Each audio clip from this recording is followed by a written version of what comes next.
China is flexing its military might, releasing through state media a flood of dramatic video clips like these. They show Chinese naval exercises that U.S. officials say are aimed to intimidate the people of Taiwan. And what is of real concern to us is increasingly aggressive actions by the government in Beijing directed at Taiwan. Under the One China policy, the People's Republic of China and its ruling Communist Party consider Taiwan to be part of its sovereign territory. President Xi Jinping has vowed to never allow the self-governed democracy to become formally independent, and he will not rule out the use of force if necessary to take the island back. He's also signaling to the United States, we can prevent you from helping Taiwan. In recent months, the People's Liberation Army Navy showcasing its capabilities just off Taiwan's eastern coast. Military experts say that is a pointed effort to demonstrate that China can cut the island off from U.S. military support. From above, near daily occurrences of multiple PLA aircraft entering Taiwan's air defense zone from the west.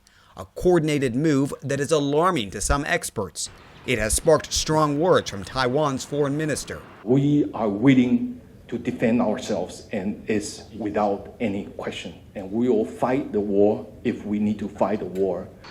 Taiwan's military is no comparison to China's. Where the PLA boasts more than 1 million soldiers, Taiwan only has 140,000 troops. China's got roughly 100 intercontinental ballistic missiles and more than 200 nuclear warheads. Taiwan has neither. That is why the island is so heavily reliant on allies, most especially the U.S.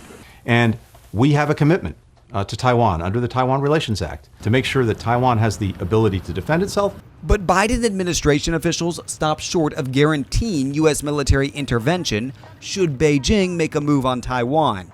Instead, the U.S. has been using its Pacific Fleet to showcase its own strengths. This photo from last week showing a Navy-guided missile destroyer's commanding officer sitting feet propped up as one of China's 2 aircraft carriers sailed by. And while the PLA has focused its exercises to Taiwan's east, the USS John McCain cruised to the west of the island last week, the guided missile destroyer passing through the Taiwan Strait, right between the mainland and Taiwan. In response, Chinese officials said the U.S. was stirring up trouble. U.S. military leaders believe a Chinese attack on Taiwan could be just years away. I think the threat is manifest during this decade, in fact, in the next 6 years. My opinion is this problem is much closer to us than most think. The Biden administration facing mounting pressure on the matter as tensions at sea rise. But some analysts believe much of what we're seeing is unnecessary hype. The near-term goal is to deter independence, and China has largely achieved that goal. And I don't believe that the Chinese are likely to use force within the next few years. I think they do not want to pay the price. Whatever the intention, former Navy captain and U.S. intelligence officer Carl Schuster says China's messaging is clearly directed to a specific audience. They want the American people and the American government to see the cost of helping Taiwan as exceeding the benefits.